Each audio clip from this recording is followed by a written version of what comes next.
Hello everybody, welcome back to our channel Nirja Education. Today we will learn our fourth activity of lesson 2 LMBB. LMBB એટલે કે learn મોર બી brighter, વધારે ભણો અને તેજસ્વી બનો. એની activity આપણે 4 કરીશું. તેનું નામ છે સોંગ ઓફ સોંગ્સ એટલે કે ગીતોના ગીત. Let's see. The great ruler of India. Great ruler એટલે કે મહાન શાસક. હવે ઇન્ડિયાનો મહાન શાસક, ભારતનો મહાન શાસક જે હતા તે છે અકબર. નામ હતું અકબર. હેડ 9 James in his court. James એટલે કે રત્નો, કોર્ટ મીન્સ દરબાર. હવે જે મહાન શાસક હતા અકબર રાજા, તેમના 9 મહાન રત્નો હતા. The 9 gems were the greatest in their own fields. The 9 gems were એટલે કે જે 9 રત્નો હતા તે ધ ગ્રેટેસ્ટ, તે મહાન હતા. શેમાં? તો ઇન ધેર ઓન ફિલ્ડ એટલે કે તે પોતાના જ ક્ષેત્રોમાં મહાન હતા. જે આવડત તેમનામાં હતી એ આવડતમાં બધા અલગ અલગ પોતાની આવડતમાં તે લોકો મહાન હતા. વન ઓફ ધેમ, તેમાંથી એક, વોઝ તાનસેન, અને એ જે 9 રત્નો હતા તેમાંનો જ એક હતો તાનસેન. અ ગ્રેટ મ્યુઝિશિયન, કે જે એક મહાન સંગીતકાર હતા. મ્યુઝિશિયન એટલે કે સંગીતકાર. He played different types of musical notes. He played એટલે કે તે વગાડતા હતા. આપણે પ્લેનો મતલબ અહીંયા રમવાનું નહીં લઈએ, પણ આપણે એ મિનિંગ લઈશું કે વગાડવાનો. He played, તે વગાડતા હતા. different types of musical notes. different types એટલે કે વિવિધ પ્રકારના. musical notes એટલે કે સંગીતના સૂરો. તે વિવિધ પ્રકારના સંગીતના સૂરોને વગાડતા હતા. for the king, રાજા માટે. He played ragas, જે અલગ અલગ રાગ હતા તે પણ તે વગાડતા હતા. લાઈક, જેવા કે માલકાઉઝ, દીપક, કેદાર, મલ્હાર એક્સેટ્રા. હવે તે મલ્હાર રાગ છે, કેદાર રાગ છે, દીપક રાગ છે, માલકાઉઝ રાગ છે વગેરે બીજા બધા પણ રાગ એ વગાડતા હતા. તાનસેન મેડ સમ ઇનોવેશન્સ ઇન ધ મલ્હાર રાગ. તાનસેને બનાવ્યું સમ ઇનોવેશન એટલે કે કેટલાક એમણે ફેરફાર કર્યા. ઇનોવેશન એટલે કે અહીંયા ફેરફાર. જે તાનસેન હતા તેમણે મલ્હાર રાગની અંદર કેટલાક ફેરફાર કર્યા.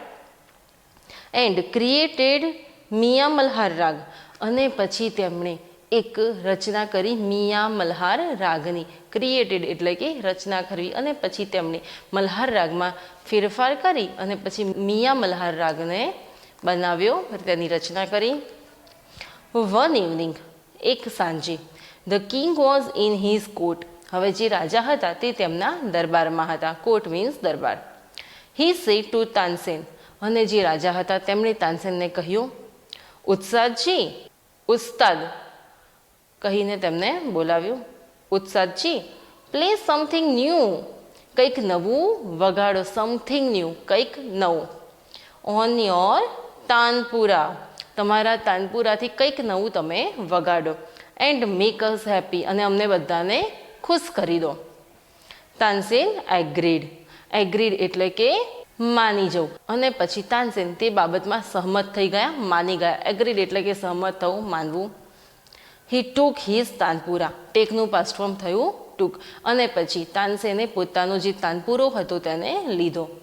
હી સ્ટાર્ટેડ રાગ દરબારી, અને પછી તેમણે રાગ દરબારી શરૂ કર્યો. ધ કોર્ટ બીકેમ કામ એન્ડ ક્વાઇટ. જે દરબાર હતો તે આખો કામ એન્ડ ક્વાઇટ, શાંત અને નીરવ થઈ ગયો. એકદમ સન્નાટો ત્યાં છવાઈ ગયો. People forgot everything.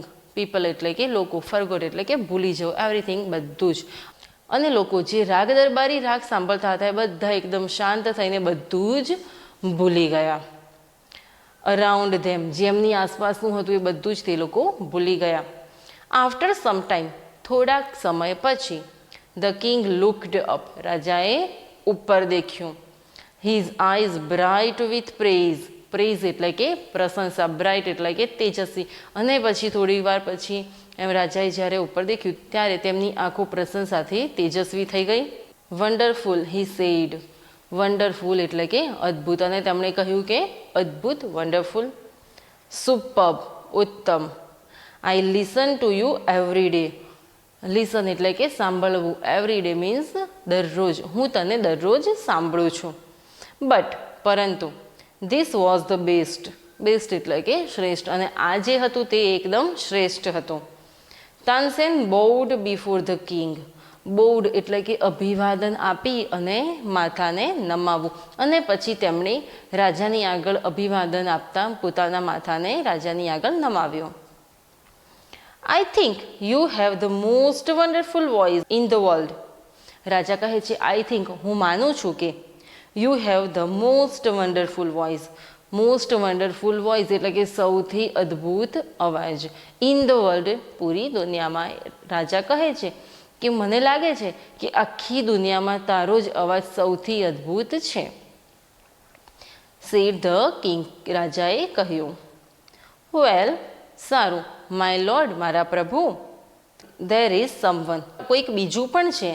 હુ સિંગ્સ બેટર ધેન મી. કે જે મારા કરતાં પણ વધારે સારું ગાઈ શકે છે. Said Tansen with a smile. અને તાનસેને સ્માઇલ સાથે આ કહ્યું. રિયલી? ખરેખર? Cried the disbelieving king. અને સાચું ના મનાય તે રીતે રાજાએ કહ્યું. રિયલી? ખરેખર? Then I must have him sing in my court.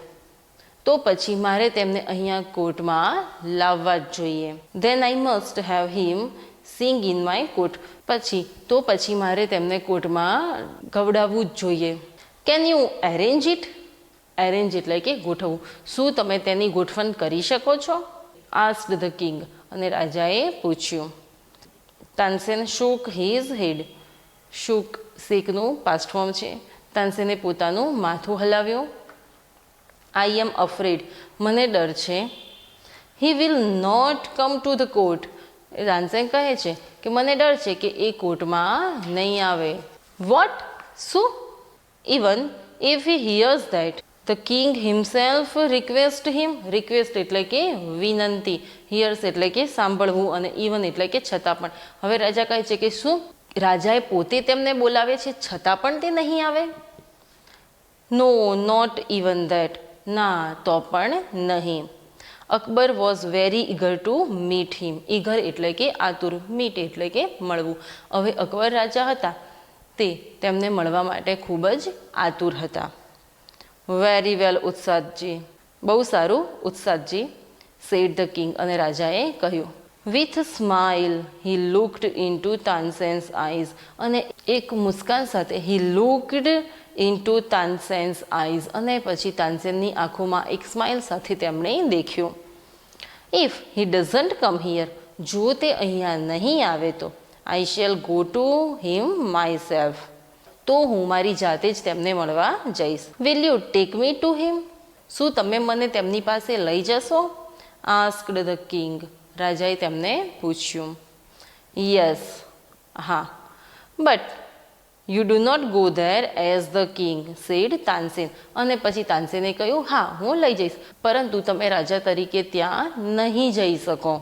I shall go as a humble lover of music, said the king. અને પછી રાજાએ કહ્યું કે હું મ્યુઝિકનો એક નમ્ર ચાહક તરીકે ત્યાં હું જઈશ, સંગીત પ્રેમી તરીકે હું જઈશ. હમ્બલ એટલે કે નમ્ર, લવર એટલે કે ચાહક.